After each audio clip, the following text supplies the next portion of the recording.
शुभ संध्या मेरे प्यारे मित्रों, प्यारे भाई बहनों। मैं आनंद सिंह एग्जाम युग 24 के चैनल पर ज्योग्राफी के अपने दूसरे वीडियो के साथ आपके सामने हाजिर हुआ हूं, जो कि मैपिंग सीरीज़ का चल रहा है। मैपिंग सीरीज़ में चल रहे इस वीडियो में, जैसा कि पिछली बार बातचीत हुई थी कि जब आप इस वीडियो को जो है अटेंड करेंगे, जिस वीडियो को जब देखेंगे बैठ के, तो एक जो है बाकायदा पेंसिल, रबर और एक सादा कागज़ लेकर बैठेंगे, ताकि मैपिंग जो है मैं आपको बिना किसी मैप के ही आपको कॉपी में सिखा सकूं।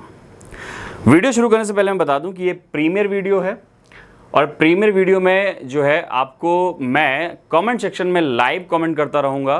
मैं बहुत जल्दी प्रयास कर रहा हूँ कि एक बहुत बढ़िया क्वेश्चंस की सीरीज़ के साथ मैं लाइव आना शुरू करूँ, जैसे डीबीसी प्रोग्राम हमारे चैनल पे चल रहा था। क्लियर है?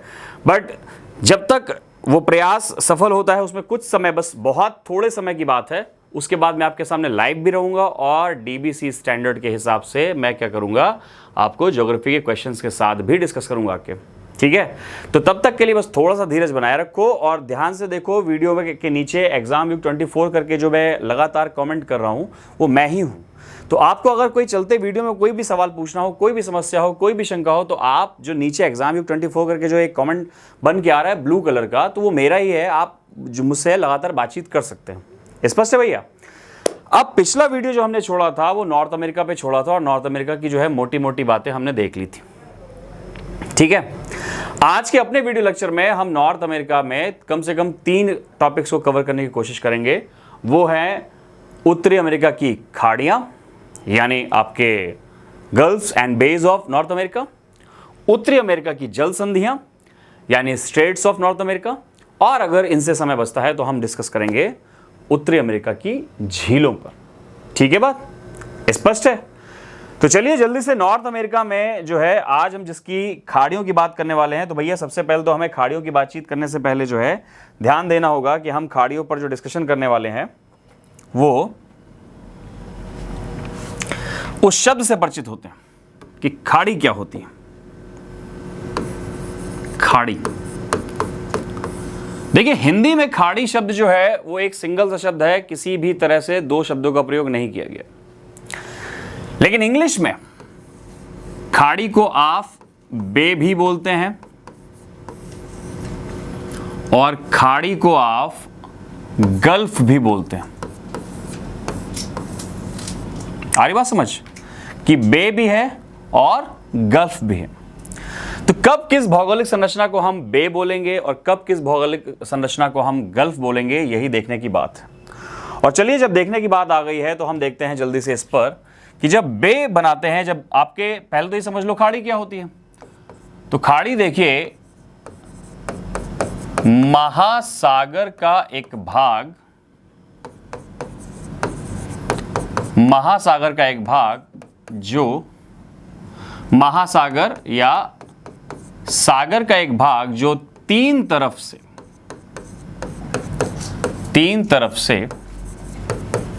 जल से घिरा हो, उसे हम क्या कह देते हैं? खाड़ी बोल देते हैं। कि महासागर का ऐसा भाग जो 3 तरफ से आपको वाटर कवर्ड दिखाई पड़ रहा है, ऐसे एक भाग को हम क्या कह देते हैं? खाड़ी।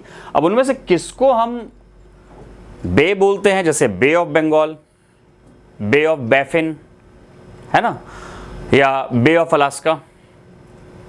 ठीक, वहां पे गल्फ ऑफ अलास्का है। खैर, और किसको हम गल्फ बोलते हैं? जैसे gulf of Mexico, gulf of Khambhat, gulf of Kutch.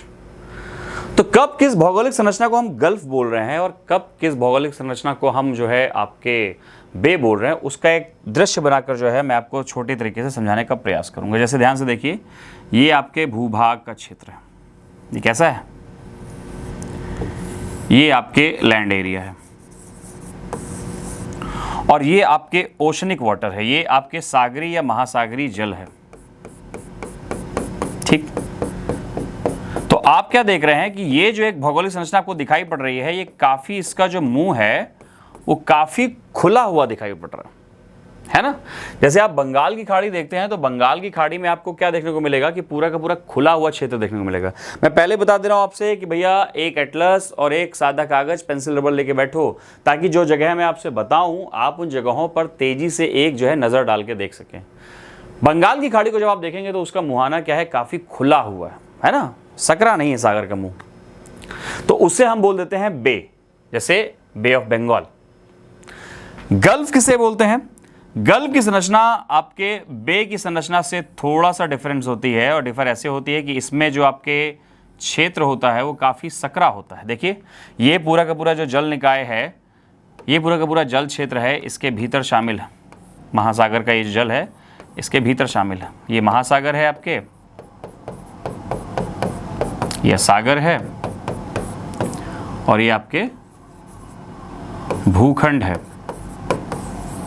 तो यहां पर आपके देख रहे हो कि मुंह काफी सकरा है इसका, है कि नहीं? मुंह इसका काफी सकरा है। तो इस सकरे मुंह की वजह से इसको आप जो है हिंदी में तो इसको अलग नहीं कर सकते, बट इंग्लिश में इसको गल्फ या बे के नाम से समझाया गया। स्पष्ट हो गया कि बे और गल्फ में क्या फर्क है। एक और शब्द का प्रयोग आपने इसके लिए होते हुए देखा होगा, बाइट। किस शब्द का प्रयोग होते देखा है? बाइट, है ना? जैसे एक छोटा सा मैं नक्शा बनाऊं ऑस्ट्रेलिया का, एक छोटा सा नक्शा अगर मैं ऑस्ट्रेलिया का बनाऊं,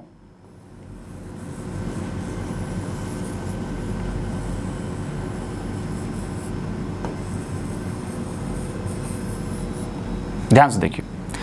तो इस ऑस्ट्रेलिया में आप इस एक क्षेत्र की बात कीजिए मुझसे, है ना? इस एक क्षेत्र की, तो इसे द ग्रेट ऑस्ट्रेलियन बाइट कहा गया है। तो यहां पर देखिए कि जब कुछ और खुली और गहरी संरचना आपको दिखाई पड़ती है तो उसे क्या कह देते हैं? बाइट। तो खाड़ी से जुड़ी जो आधारभूत बेसिक जो शब्दावलियां हैं वो आपको समझ में आ गई स्पष्ट तौर पर। मुझे लगता है कि बे और गल्फ में आप शब्दावली के स्तर पर सारी बातें जान गए हो। अब हमें यह देखना है कि उत्तर अमेरिका में, नदर्न अमेरिका में जो आपके खाड़ियां हैं उनको हम किन किन आधारों पर पढ़ेंगे, या किन किन जो है जगहों में उसको वर्गीकृत करके पढ़ेंगे। ध्यान से देखो भैया, जैसे कुछ खाड़ियां हमें दिखाई पड़ेंगी आपके आर्कटिक की तरफ। किसकी तरफ? आर्कटिक के क्षेत्र में। कुछ खाड़ियां आपको दिखाई पड़ेंगी अटलांटिक के क्षेत्र में। कहां पर? अटलांटिक के क्षेत्र में। और कुछ खाड़ियां आपको दिखाई पड़ेंगी प्रशांत के क्षेत्र में। कहां? प्रशांत के क्षेत्र में। तो चलो पहले तो मैं आपको लिस्ट बना के पहले तो सारी सारी खाड़ियों की लिस्ट बना देता हूं, और इसके बाद उनको मैप पर पूरा का पूरा आपको समझा दूंगा, ठीक है? या एक काम करता हूं, मैप पर ही मैं वो सारी की सारी जगह बना देता हूं, और लिस्ट आप उसको जो है फिर कर लेंगे इसी प्रकार से, ठीक है? ऐसा कर लेते हैं, क्योंकि मैप पर आप जब देखोगे तो क्लास जल्दी थोड़ा ज़्यादा रोचक लगेगी आपको। क्लास में ज़्यादा जो है आप इन्वॉल्व होंगे, ज़्यादा मज़ा आएगा, ज़्यादा जो है आपके भीतर रोचकता है कि आगे क्या होने वाला। क्लियर है कि नहीं? तो ध्यान से देखते हैं भैया, एक मैप तैयार करते हैं नॉर्थ अमेरिका का। चलो भैया एक नॉर्थ अमेरिका का मैप तैयार करो मेरे साथ। कितनों ने कभी इसके पहले मैप की प्रैक्टिस की है भैया? कितने लोग जो है मैप वगैरह बना के पढ़ते रहे? बताएं भाई मुझे कमेंट करके। मैप करके कितने लोग पढ़ाई करते रहे भैया इसके पहले? बताएं मुझे।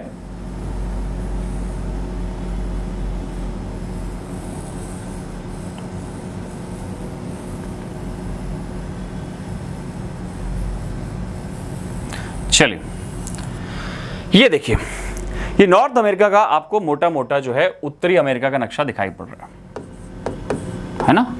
ये मोटा मोटा नक्शा आपको किसका दिखाई पड़ रहा है? उत्तर अमेरिका का।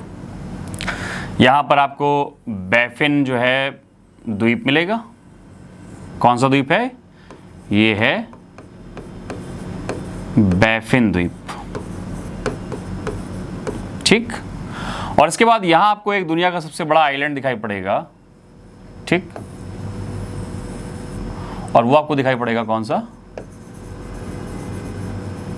ग्रीनलैंड। और ग्रीनलैंड आपको भी मालूम है कि ये किसके अधिकार में है? ये है डेनमार्क के अधिकार में, ठीक। तो ज्योग्राफी में तुम्हें मैप, बने बनाए मैप पर काम करने की जरूरत नहीं है। बने बनाए मैप पे तो आपको कोई भी काम करवा लेगा, आप किसी भी तरह से कर सकते हो। मज़ा तब आएगा जब आप मैप खुद बनाओगे, वो मेहनत जब खुद करोगे तो उसका आनंद ही अलग होता है। मैं भी आनंद, मैप बनाने में भी आनंद, ज्योग्राफी पढ़ने में भी आनंद, आनंद ही आनंद है चारों तरफ। लेकिन इस आनंद में जो है पढ़ाई मत भूल जाना, ठीक है। चलो जल्दी से हम यहाँ पर क्या करते हैं कि आपके खाड़ियों का डिस्कशन शुरू कर देते हैं और देख लेते हैं कि भाई कौन कौन सी खाड़ी जो है आपको देखने को यहाँ पर मिलेगी, ठीक है। तो यहाँ पर जैसे आप सबसे पहली खाड़ी जो देखोगे वो दिखाई पड़ेगी आपको प्रूड की खाड़ी। कौन सी? इस एक क्षेत्र में जो है आपको देखने को मिलेगी कौन सी खाड़ी? प्रूड की खाड़ी। स्पष्ट है? ठीक। इसके बाद आपको बगल में अटलांटिक के क्षेत्र में दिखाई पड़ेगी एमंडसन की खाड़ी।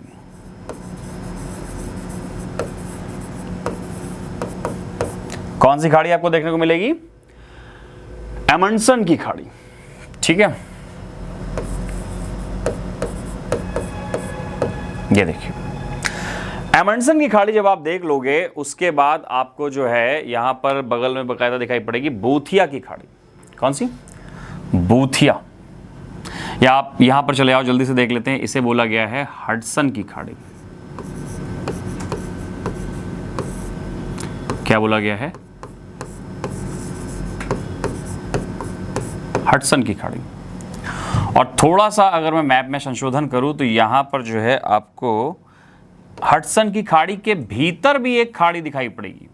खाड़ी के भीतर खाड़ी का एग्जांपल है ये, और ये कहलाती है आपके जेम्स की खाड़ी। क्या कहलाई है?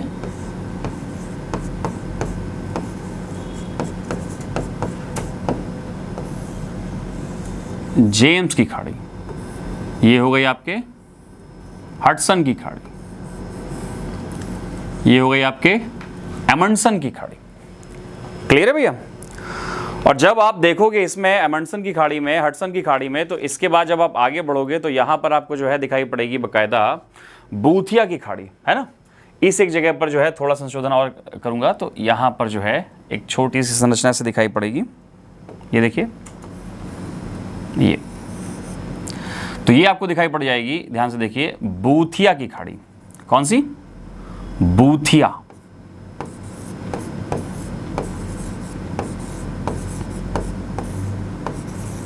बूथिया की खाड़ी, ठीक है। अब इसके बाद जब हम नीचे आते जाएंगे तो यहां पर हमें दिखाई पड़ेगी, ध्यान से देखिए, ये आपके आर्कटिक के क्षेत्र के जो है आपको ये पूरी की पूरी खाड़ियां दिखाई पड़ी। आपको मालूम है यहाँ पे आर्कटिक सागर है ना। तो ये सब के सब जो है आपके आर्कटिक क्षेत्र की तरफ दिखाई पड़ने वाली खाड़ियां रही हैं।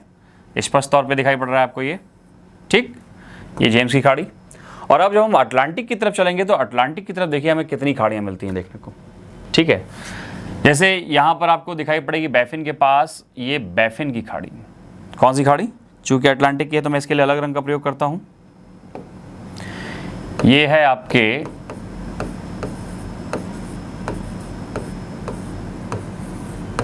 बैफिन की खाड़ी, ठीक है। क्लियर? अब इसके बाद जब हम नीचे चलेंगे तो देखिए नीचे आपको कौन कौन सी खाड़ियां, पहले जल्दी से देखिए एक स्क्रीनशॉट ले लीजिए ताकि आपको जो है आर्कटिक की तरफ की सारी खाड़ियां पता चल जाएं। और इसके बाद जब हम आपके चलेंगे कहां पर चलेंगे, जब अटलांटिक की तरफ, तो अटलांटिक की तरफ आपको देखिए बहुत सारी खाड़ियां देखने को मिलेंगी, ठीक है। जैसे आपको बैफिन की खाड़ी के बाद नीचे कौन सी देखने को मिलेगी? ये देखिए इस जगह पर सेंट लॉरेंस की खाड़ी। सेंट लॉरेंस नदी यहीं पर अपना मुहाना बनाती है और इसे क्या बोला गया है? सेंट लॉरेंस की खाड़ी। स्पष्ट है? इसके बाद जब आप देखेंगे तो थोड़ा सा मैं इसको हाईलाइट कर देता हूं। यहां पर आपको दिखाई पड़ेगी फंडी की खाड़ी। कौन सी खाड़ी?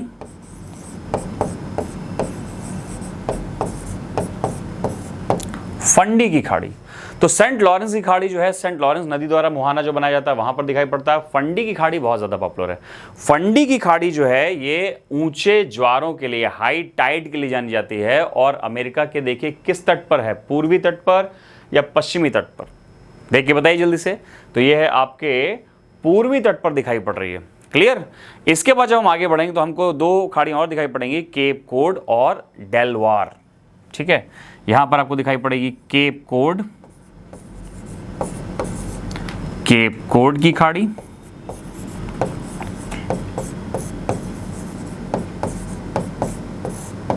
और उसके बाद डेलवार नदी द्वारा जो मुहाना बनाया जाता है वहां पर आपको दिखाई पड़ेगी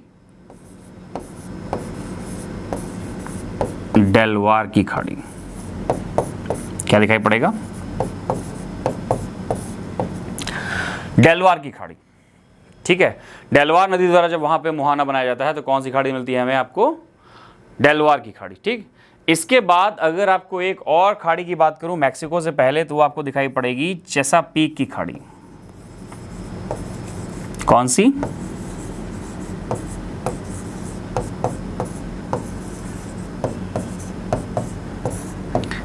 चेसापीक की खाड़ी। ठीक, आई बात समझ में? तो ये आपको देखो पूर्वी तट पे अटलांटिक के क्षेत्र में आपको बहती ये जो है सारी खाड़ियां दिखाई पड़ रही है। बैफिन का जो क्षेत्र है ये भी आपके अटलांटिक और बैफिन, अब चूंकि बैफिन आपको मालूम है आर्कटिक का भाग है, ये भले लाल कलर से है, चलो मैं भाई बताओ तो मैं इसको पीले से कर देता हूँ जल्दी से। पीले से करने पर क्या होगा, आपका कन्फ्यूजन खत्म हो जाएगा। ठीक है, बात समझ में आ गई? चलिए देखिए जल्दी से। तो ये आपको आर्कटिक क्षेत्र की खाड़ियां दिखाई पड़ी, वो है बैफिन की खाड़ी। बैफिन की खाड़ी। तो स्पष्ट तौर पे आपको अटलांटिक के क्षेत्र की खाड़ियां अलग दिखाई पड़ रही हैं और ये आपके आर्कटिक क्षेत्र की खाड़ियां अलग दिखाई पड़ रही हैं और अटलांटिक के क्षेत्र की खाड़ियां अलग दिखाई पड़ रही हैं। बात समझ में आ रही कि नहीं आ रही है? मैं बिल्कुल आराम से चल रहा हूं। आपने पिछले वीडियो में भी जो है देखा कि मैं धीमी गति से चल रहा था और मैं आपकी आकांक्षाओं को, आपकी जो इच्छाएं हैं, आपका जो सोच है कि भैया कैसे डिलीवर करें, तो मैं उस चीज़ को एक वीडियो के भीतर ही समझ गया और मैं आपको एकदम आराम से यहीं पर रटाते हुए चला जाऊंगा। ठीक है, क्लियर है कि नहीं? तो आप इस पूरी की पूरी लिस्ट को बाकायदा कहां पर मेंशन करेंगे? इस पूरी की पूरी लिस्ट में। ठीक है, तो जल्दी से देखेंगे आर्कटिक में हमें कौन कौन सी खाड़ियां दिखाई पड़ी, याद है कि नहीं? या इस लिस्ट को आप बना लेंगे ताकि वीडियो को हम और ज़्यादा प्रोडक्टिव फॉर्म में आगे ले जा पाए। ठीक, तो इतनी खाड़ियां आपको दिखाई पड़ रही हैं कौन से क्षेत्र में? ये आपको दिखाई पड़ रही है अटलांटिक क्षेत्र में या आर्कटिक क्षेत्र में। ठीक, अब इसके बाद एक और प्रसिद्ध खाड़ी है जो कि आपको अटलांटिक क्षेत्र में दिखाई पड़ेगी, ध्यान से देखिए, और वो ये पूरा इलाका है जो इस इलाके की सबसे बड़ी विशाल खाड़ी के रूप में दिखाई पड़ती है, और वो है मैक्सिको की खाड़ी। क्या है भैया? मैक्सिको की खाड़ी।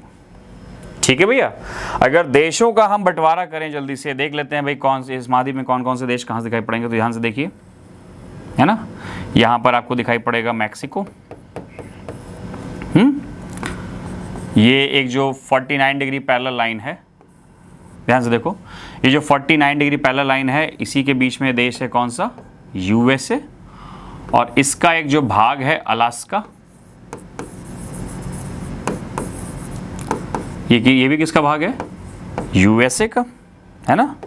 और ये एक बड़ा खूबसूरत सा देश है कनाडा। कौन सा देश है? कनाडा। तो इतनी मोटी मोटी बातें आपको क्लियर समझ में आई कि भैया कौन सी कहां की है। अब चलिए अपने अगले पार्ट में हम देखने चलते हैं कि कौन सी खाड़ियां आपके जो है प्रशांत तट पे देखने को मिलेंगी। तो चलिए, प्रशांत तट की खाड़ियों में जो सबसे पहली खाड़ी आपको मिलेगी, देखिए ये जगह पनामा कहलाती है। क्या कहलाती है? पनामा। पनामा देश है, पनामा सिटी की राजधानी है। तो यहां पर आपको दिखाई पड़ती है सबसे पहली पनामा की खाड़ी। मैंने इसके लिए अलग रंग का प्रयोग किया,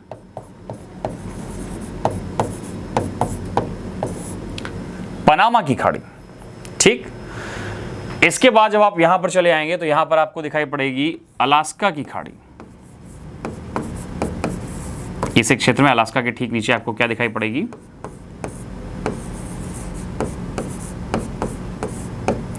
अलास्का की खाड़ी। ठीक, इसके बाद जब आप नीचे आओगे तो आपको दिखाई पड़ेगी गल्फ ऑफ फॉरेलॉन्स। यहां पर दिखाई पड़ेगी फॉरेलॉन्स की खाड़ी।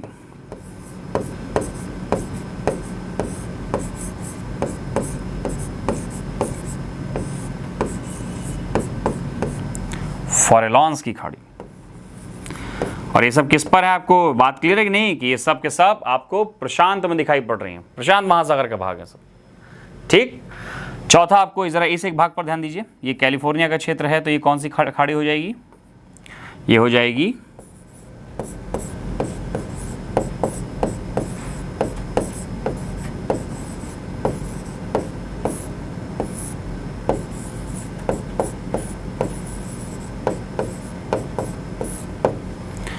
कैलिफोर्निया की खाड़ी। ठीक। तो इस पूरे मैप में आपको नॉर्थ अमेरिका की हर प्रसिद्ध खाड़ी दिखाई पड़ रही है, और ये जो प्रसिद्ध खाड़ियां हैं ये अलग अलग रंग इस बात का प्रतीक हैं कि ये अलग अलग महासागरों के भाग हैं।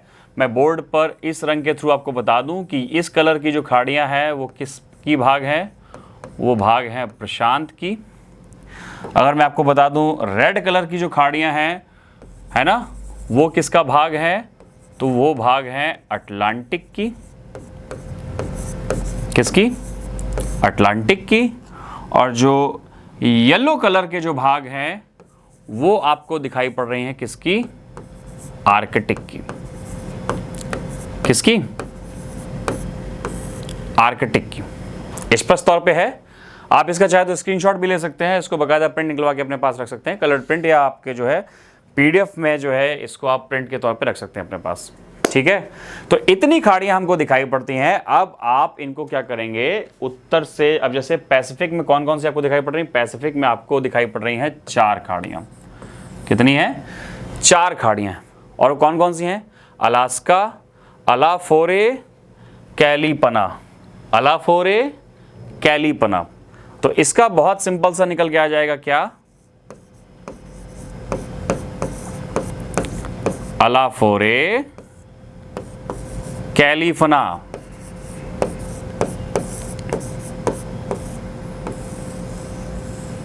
ठीक। तो एक सिंपल सा शब्द है अलाफोरे कैलिफना। अलाफोरे कैलिफना, सिंपल सी बात है। ये कौन सी है, प्रशांत के तट पर स्थित आपकी जो है क्या है, सारी की सारी खाड़ियां। इसके बाद जब आप चले आओगे कहां पर, अटलांटिक के क्षेत्र में, तो उसमें आपको दिखाई पड़ेगी Lawrence, Fundy, cap डेलवार, Chesapeake, Mexico. ठीक। तो यहां पर मैक्सिको चेस, अगर आप मैक्सिमम चेस खेलेंगे तो डेलवार केप जो है ना, अगर आप मैक्सिको चेस यानी मैक्सिमम चेस खेलते हैं, डेली खेलते हैं आप, मैक्सिको यानी मैक्सिमम चेस खेलते हैं, डेली खेलते हैं, ठीक, तो क्या होगा भैया, आप कैप पा जाएंगे फर्स्ट क्लास की जो है कहाँ पे, लॉरेंस में। अगर आप डेली चेस खेलते हैं, मैक्सिमम खेलते हैं, अगर आप डेली चेस खेलते हैं, मैक्सिमम खेलते हैं, तो आप कैप पा जाएंगे फंडी की, कहाँ पर, लॉरेंस में। ठीक भाई, चेस खेलोगे दिमाग इंप्रूव होगा, दिमाग इंप्रूव होगा तो परफॉर्म अच्छा करोगे, जब परफॉर्म अच्छा करोगे तो प्रतिभा निखरेगी, प्रतिभा निखरेगी तो सम्मान पाओगे। तो अगर आप डेली मैक्सिमम चेस खेलते हैं, अगर आप डेली मैक्सिमम चेस खेलते हैं तो कैप मिलेगी फंडी की, कहां पर, लॉरेंस में। ठीक है, क्लियर। इसके बाद आपको दिखाई पड़ रही है प्रूड की खाड़ी, अमंडसन की खाड़ी, हडसन की खाड़ी। तो यहां पर 2 सन हैं, जेम्स के 2 सन, हडसन, अमंडसन। जेम्स के कितने सन, 2 सन, हडसन, अमंडसन। और इन्होंने जो है क्या किया, बैफिन को प्रूफ किया कि जेम्स ही उनके पिता हैं। जेम्स के 2 सन, हडसन और अमंडसन। और उन्होंने किसको प्रूफ किया, बैफिन को प्रूफ किया कि जेम्स ही उसके पिता हैं। बात क्लियर है कि नहीं। तो इस प्रकार से क्या करेंगे, आप बहुत सरल ढंग से चीजों को याद करने की भी आदत डाल सकते हैं। ठीक है भैया। तो ये आपका खाड़ियों का पूरा टॉपिक नॉर्थ अमेरिका पे मैप पर आपके सामने दर्ज है। ठीक है, क्लियर। अब जब हम आगे बढ़ते हैं तो हमारा जो अगला टॉपिक है वो टॉपिक जुड़ा है जल संधियों से। वो अगला टॉपिक किससे जुड़ा है भैया, जल संधियों से। जल संधियां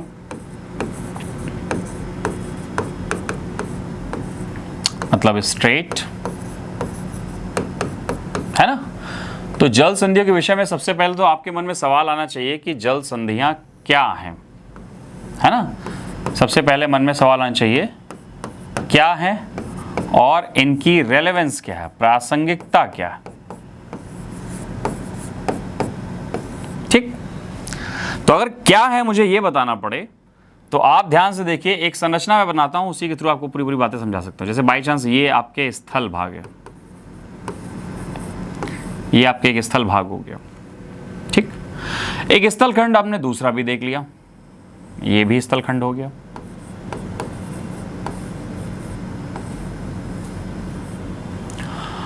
और जो दो इन स्थल खंडों को विभाजित करने वाला जो आपके एक जल की जो छोटी सी स्ट्रिप, छोटी सी धारा निकल जाती है इनके बीच से, है ना, थोड़ा सा मोटा कर लेंगे तो देखिए इनके बीच से जो छोटी सी जलधारा निकल जा रही है ये,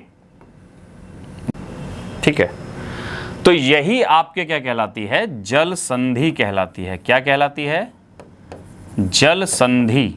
अगर आप शब्द को तोड़ लेंगे तो भी स्पष्ट कर पाएंगे, जो जलों की संधियां कराए, है कि नहीं, जो जलों की संधियां कराए उसे क्या कहलाते हैं, जल संधि कहते हैं। उसे क्या कहते हैं भैया, जल संधि कहते हैं। अब जैसे जल संधि तो किनकी किनकी, दो जलों की, एक हो सकता है यहां पर जलखंड हो जाए,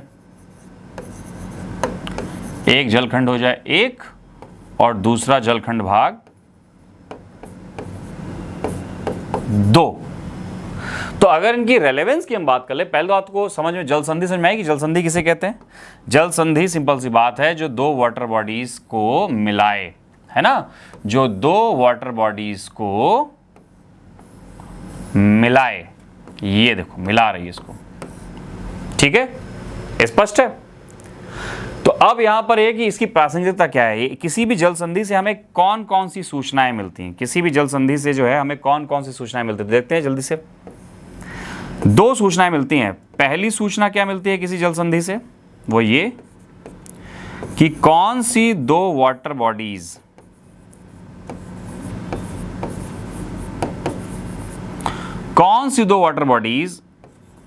जुड़ रही हैं। पहली सूचना हमें आपके किसी भी स्ट्रेट को देख के ये पता चलती है कि दो वाटर बॉडीज कौन सी जुड़ रही है। जहां भी आप जल संधि देखिए, ध्यान से देखिए कौन सी दो वाटर बॉडीज जुड़ रही है, ठीक है। दूसरा आप जब देखेंगे तो आपको दूसरी सूचना मिलेगी, कौन सी दो लैंड बॉडीज यानी भूखंड वो अलग हो रही,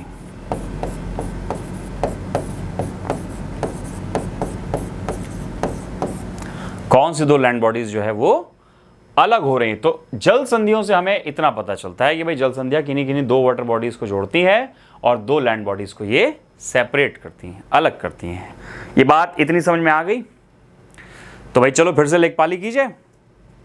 मैं मैप बनाते बनाते अपने भीतर महसूस करने लगा हूं कि मैं शायद एक अंतरराष्ट्रीय लेखपाल हो चुका हूं। लेखपाल महोदय क्या करते हैं, दिन भर गांव का नक्शा लेके घूमते हैं, गुनिया नापते रहते हैं, नाप जोक करते रहते हैं, मेज के ऊपर से भी नापते हैं, मेज के नीचे से भी नापते हैं, जैसे चाहोगे वैसे नाप देंगे, पूरा गांव नाप देंगे, भारत में गांव, गांव में भारत नाप देंगे। लेखपालों ने वो प्रतिभा हासिल कर ली। तो कभी कभी मुझे ऐसा लगता है कि मैं एशिया का मैप बनाता हूँ, नॉर्थ अमेरिका का मैप बनाता हूँ, अफ्रीका का मैप बनाता हूँ, और दिन भर ये मैप बनाते हुए मुझे ऐसा लगता है कि शायद मैं एक अंतर्राष्ट्रीय लेखपाल की हैसियत तो रखने लगा हूँ, है ना। अमेरिका और रूस या यूक्रेन अगर कभी अपना विवाद सुलझाएं तो मैं चाहता हूं कि आप उनको सलाह दें कि हमारे आनंद भैया को भेजा जाए, ठीक। मैं एक अंतर्राष्ट्रीय लेखपाली करके आऊँगा, बिना मेज के नीचे से कुछ लिए हुए।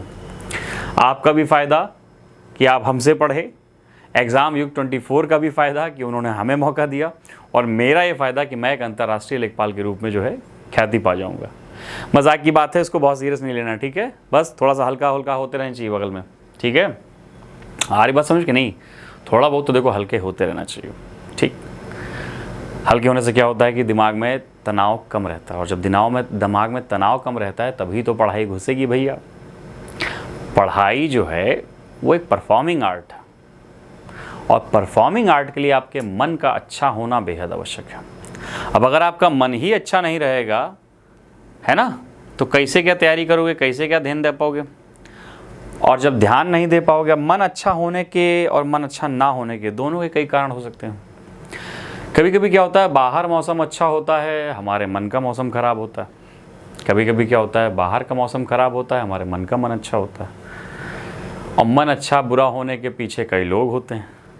कुछ के पीछे कारण होते हैं परीक्षाएं, और कुछ के पीछे कारण होते हैं उनके मन में किसी एक व्यक्ति विशेष के लिए पल रही आकांक्षाएं, है ना।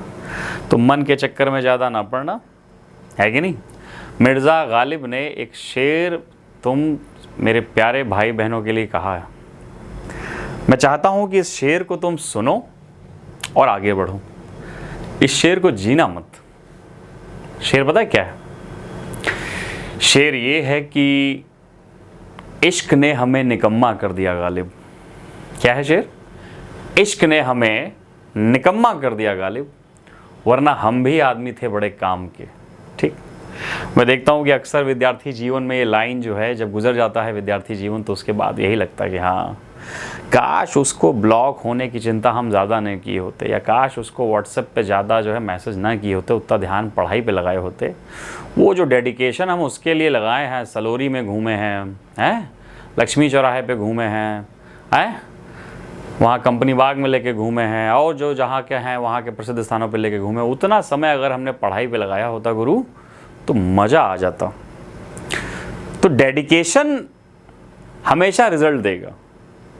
अब डिपेंड ये करता है कि तुम्हारा डेडिकेशन है किस तरफ। डेडिकेशन अगर हमारे ऊपर है, मतलब हमारे बोर्ड के ऊपर है, तो एक बोर्ड बैठा जो तुम्हें रिजल्ट सेट करा देगा।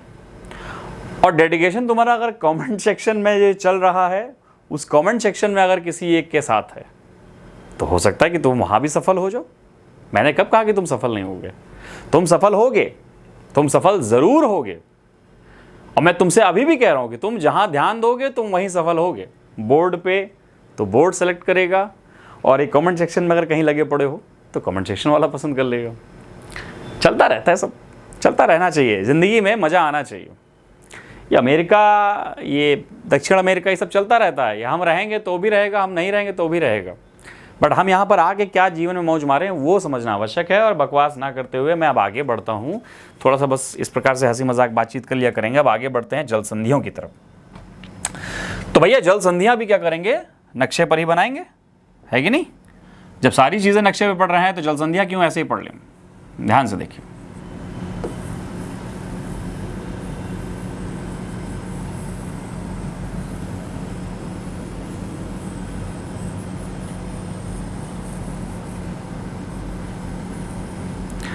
ये भैया मैक्सिको की खाड़ी आ गई, ये आपके सेंट्रल अमेरिका के देश आ गए, है ना। ये आपके मैक्सिको का भाग आ गया, ये कैलिफोर्निया देखो यहाँ से अलग हो गया, और ये कैलिफोर्निया को लेके हम चले गए आगे और अलास्का में मिला दिया। बस कितना मुश्किल है नॉर्थ अमेरिका का नक्शा? आप बना लेते हो उसको, मुश्किल है नहीं भैया। अब यहाँ पर देखो आपको बैफिन आइलैंड दिखाई पड़ जाएगा। कौन सा आइलैंड दिखाई पड़ जाएगा? बैफिन दिखाई पड़ जाएगा। हमने इसको अभी पढ़ा है थोड़ी देर पहले। तो ये बैफिन है, और ये बैफिन के बगल में कौन सा था? ग्रीनलैंड दिखाई पड़ेगा भैया। कौन सा? ग्रीनलैंड, है कि नहीं? हाँ, चलो ये आपको ग्रीनलैंड दिखाई पड़ रहा है, ठीक है। तो अब हमें जल संधियां देखनी है, और चूंकि जल संधियां देख रहे हैं तो डेफिनेटली हमें मालूम होना चाहिए कि कौन कौन सी जो है वाटर बॉडीज किसको किसको जोड़ रही हैं, ठीक है। तो जल्दी से जब हम जल संधियां देखना शुरू करेंगे तो अब हम देखते हैं सबसे पहले अपनी जो जल संधि है वो आपको दिखाई पड़ेगी डेविस जल संधि, है ना। कौन सी? डेविस जल संधि। ध्यान से देखो, ये आपके बैफिन के बगल में है, ये बैफिन की खाड़ी। ये कौन सी खाड़ी है? यहाँ पर कौन सी खाड़ी बताई थी? ये है आपके बैफिन की खाड़ी। और यहां पर ध्यान देंगे तो यहां पर आपको दिखाई पड़ेगा लैब्राडोर सागर, अटलांटिक का ही भाग है, ठीक। तो अब यहां पर क्या देख रहे हो कि दो वाटर बॉडीज को जोड़ता हुआ एक पतली सी धारा चली जा रही है, और इसी जगह को हमने क्या बोल रखा है? डेविस जल संधि। इसी को हमने क्या बोल रखा है? डेविस जल संधि। और डेविस जल संधि को सीधा सीधा आपको लिखना है। किसको किसको जोड़ रही है? ये बैफिन की खाड़ी को जोड़ती है। किससे? लैब्राडोर सागर से। और अगर आपको ये पता चल गया है कि बैफिन की खाड़ी जो क्या कहते हैं डेविस जल संधि जो है वो आपकी बैफिन की खाड़ी और लैब्राडोर सागर को जोड़ रही, तो दो कोई स्थल खंड हो गए जिनको अलग कर रही होगी। कौन कौन से हैं वो आपके बैफिन आइलैंड को ग्रीनलैंड से अलग करती है। किससे? बैफिन आइलैंड को जो है वो आपके ग्रीनलैंड से अलग करती दिखाई पड़ती है। इन सारी बातों को आप लिखते चलें, बात के लिए कुछ मत छोड़ें, बाद में कुछ आपको ना याद रहेगा ना बाद में आप याद करोगे। ठीक है बात भैया? तो यहां पर आपको कौन सी खाड़ी दिखाई पड़ी? बैफिन की खाड़ी दिखाई पड़ी। स्पष्ट है? चलिए अब अगली जो है देखते हैं भाई, बैफिन को जो है लैब्राडोर से अलग करती है। अब आगे बढ़ते हैं, देखते हैं हडसन की खाड़ी। कौन सी? हडसन की खाड़ी। तो यहां पर आपको जो है हडसन की खाड़ी दिखाई पड़ी थी। ये आपको यहां पर हडसन की खाड़ी दिखाई पड़ी थी और यहां पर आपको लैब्राडोर सागर दिखाई दे रहा है। बीच में एक जगह दिखाई पड़ रही, दिखाई पड़ रही। तो बस इसे क्या बोला गया है? हडसन जल संधि। क्या बोला गया है? हडसन जल संधि। और ये हडसन जल संधि किसको किसको जोड़ रही है? लैब्राडोर सागर को जोड़ रही है। किससे? आपके हडसन की खाड़ी से। तो अगर दो वाटर बॉडीज जोड़े तो दो लैंड बॉडीज अलग भी हो रही होंगी। तो ये आपके कनाडा का उंगावा प्रोविंस है। कौन सा है? उंगावा। ये जो कनाडा की जो जगह है ये आपको उंगावा दिखाई पड़ रही है और उंगावा को अलग करती है किससे? बैफिन से। तो आपको दो जल संधियां दिखाई पड़ रही हैं। डेविस जल संधि जो कि आपके बैफिन की खाड़ी को लैब्राडोर की धारा से जोड़ रही है। लैब्राडोर की धारा से ही आपके हडसन की खाड़ी जोड़ती है। वो कौन सी खाड़ी निकल के आती है? वो कौन सी जल संधि निकल के आती है? हडसन की जल संधि। कौन सी जल संधि? हडसन की जल संधि। ठीक है। अब एक आपको दिखाई पड़ेगी बेलेस्ले, है ना? यहां पर आपके ध्यान से देखोगे तो ये आपके कुछ आइलैंड्स हैं और ये जो आइलैंड है इसे क्या बोला गया है? इसे बोला गया है न्यू फाउंडलैंड। क्या बोला गया है? न्यू फाउंडलैंड। ठीक।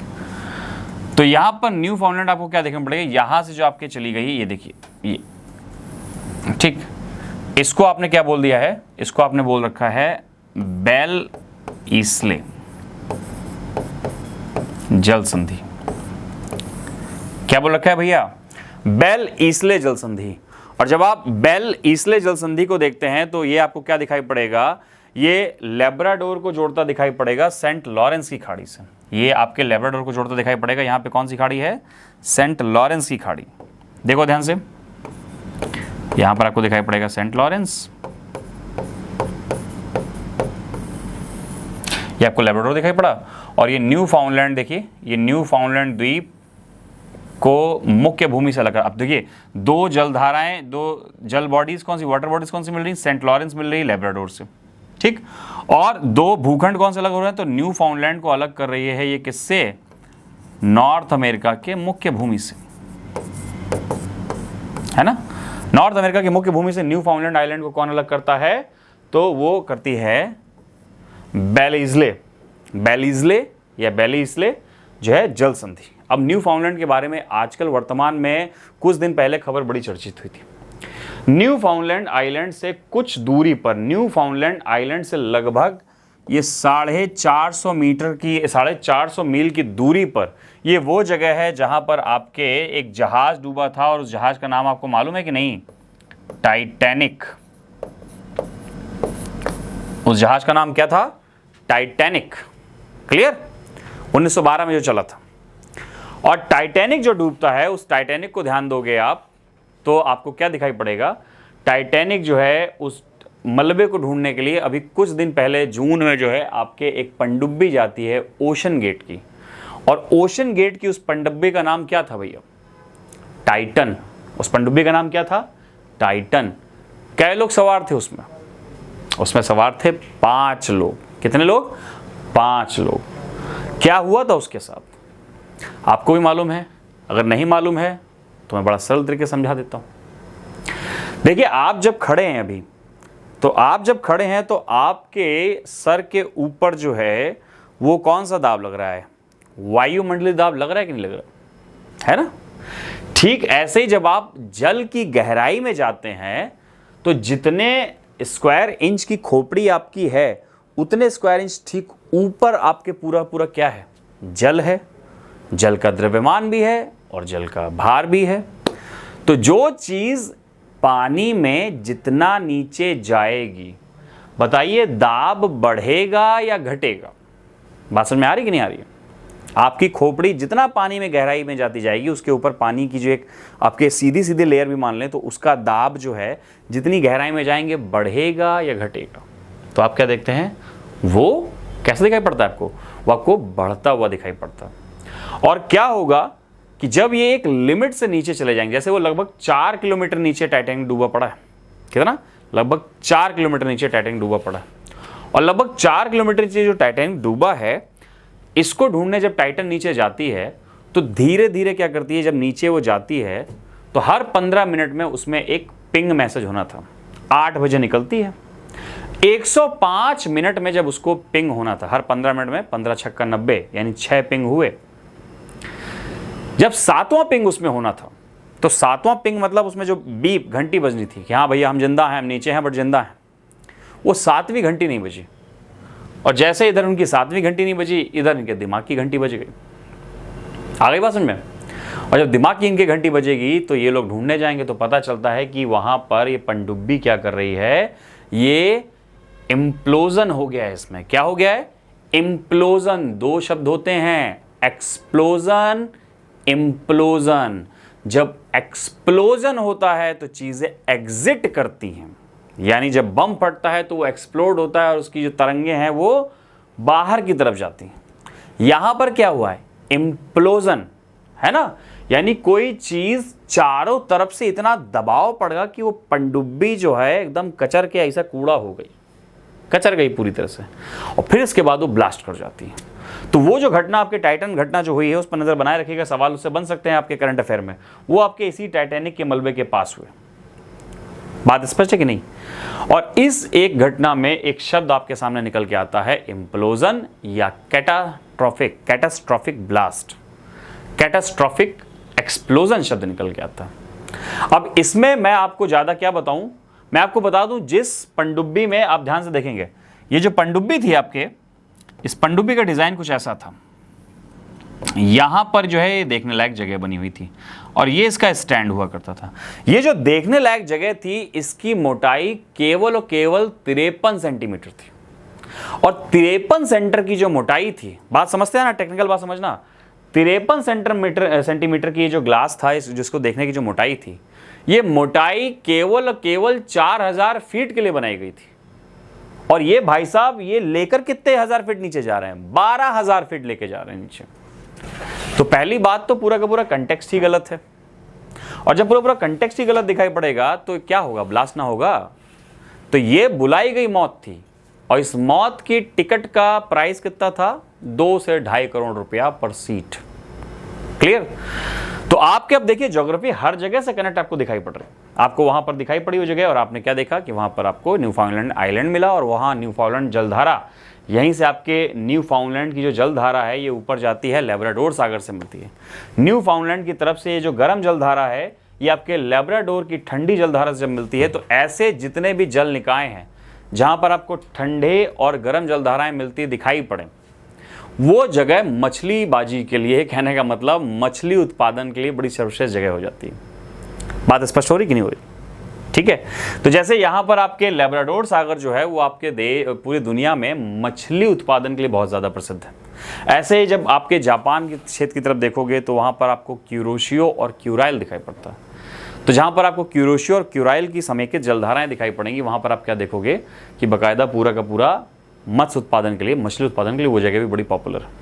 ठीक, तो यहाँ पर आप जो है इसका जो है जल्दी से क्या कीजिए, स्क्रीनशॉट ले लीजिए और स्क्रीनशॉट लेकर जब आप आगे बढ़ेंगे तो अगला जो है हम हिस्सा जल्दी से बता देते हैं आपको। सेंट लॉरेंस तक का देखिए, स्क्रीनशॉट लीजिए, फिर हम आगे कंटिन्यू करते हैं। ठीक, चलिए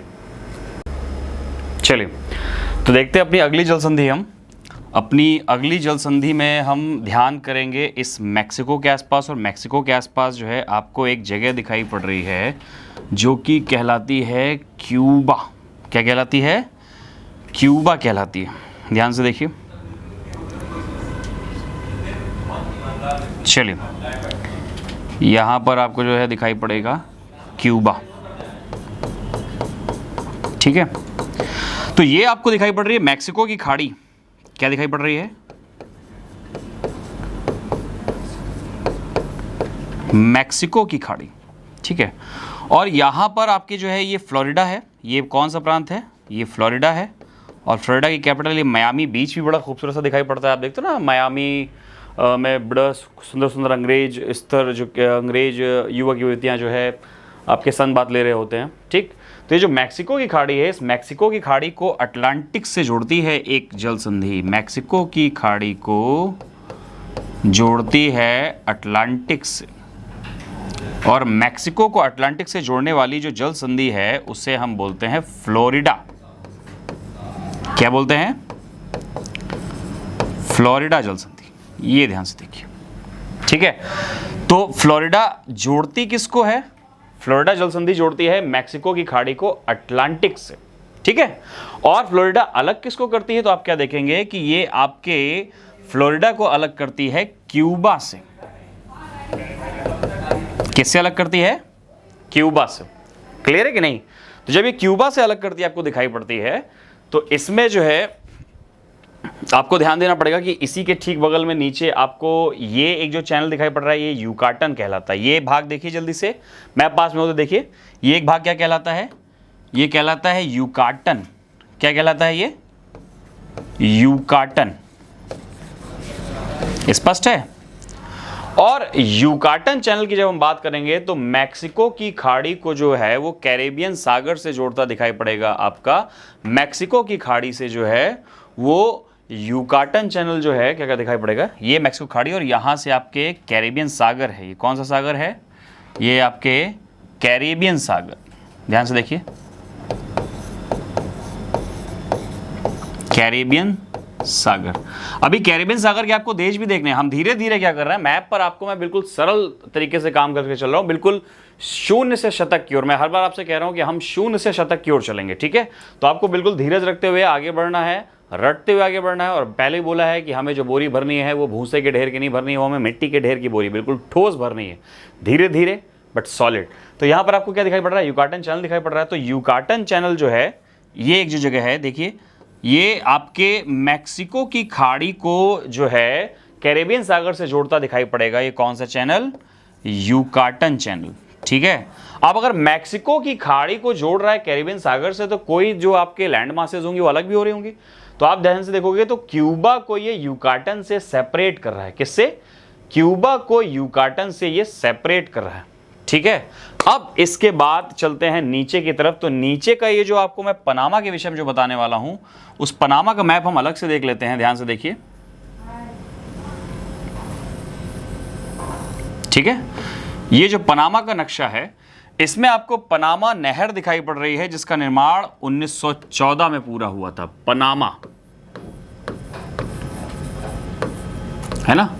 और यहां पे पनामा स्ट्रेट यानी पनामा जलसंधि आपको दिखाई पड़ेगी, ठीक है। तो यहां पर आपको पहले तो मालूम होना चाहिए कि पनामा जो है, एक तरफ आपके इस तरह से नहर निकाली गई है, ऊपर कौन सा है? पनामा जोड़ती है किसको? अटलांटिक को। पनामा जोड़ती है अटलांटिक को। किससे जोड़ती है? तो नीचे आपको दिखाई पड़ेगा पैसिफिक ओशन। क्या दिखाई पड़ेगा? पैसिफिक ओशन, ठीक है। ये ओशन में मैं कुछ गलत कर गया हूं। ओ आहा, चलिए, ये है पैसिफिक महासागर, प्रशांत महासागर। तो पनामा जलसंधि आपके किसको जोड़ती दिखाई पड़ रही है? ये अटलांटिक की जलधारा को जोड़ रही है। किससे? आपके पैसिफिक ओशन को। और जब इस पनामा की बात करते हैं तो पनामा नहर का निर्माण जो है वो पूरा होता है 1914 में, और इससे परिवहन की शुरुआत हो जाती है 1915 में। और पनामा निर्माण के लिए सबसे पहले जो है सिफारिश किसने की थी? सबसे पहले सिफारिश की थी हमबोल्ट ने। पनामा में हम खेलने गए और हम क्या हो गए? बोल्ट हो गए, ठीक है। तो ये पनामा जलसंधि आपको दिखाई पड़ रही है। और पनामा में आपको मालूम है कि ऊपर की तरफ आपको कॉलन बंदरगाह दिखाई पड़ेगा। ऊपर की तरफ आपको यहां पर जो है कॉलन बंदरगाह दिखाई पड़ेगा। और एक और सबसे खास बात यह है कि ये जो नहर है, ये एक झील के बीच से होकर गुजरती है। वो झील का नाम क्या है? वो है गोटुन झील। उस झील का नाम क्या है? गोटुन झील। नक्शे पर देखेंगे तो वो झील आपको नजर आएगी, ठीक है। क्लियर है कि नहीं? तो ये गोटुन झील आपको यहां पर दिखाई पड़ेगी, गोटुन झील के बीच से जो है आपके पनामा नहर निकलती दिखाई पड़ती है। अब अगर देखा जाए कि ये भैया सिंपल सी बात है, ये किसको किसको जो है आपके मिलाती दिखाई पड़ रही है, तो ये जो है आपके अटलांटिक को मिलती दिखाई पड़ी पैसिफिक से। क्लियर? अब अगर हम जल संधियों की बात करेंगे तो जल संधियों में हमें दो जल संधियां बड़ी महत्वपूर्ण दिखाई पड़ती हैं, और वो जो दो जल संधियां हैं वो है जुआन डी फ्यूका। ध्यान से देखिए, यहां पर एक आइलैंड है, ठीक है, और इस आइलैंड का नाम है वैंकूवर। इस द्वीप का नाम क्या है? वैंकूवर द्वीप।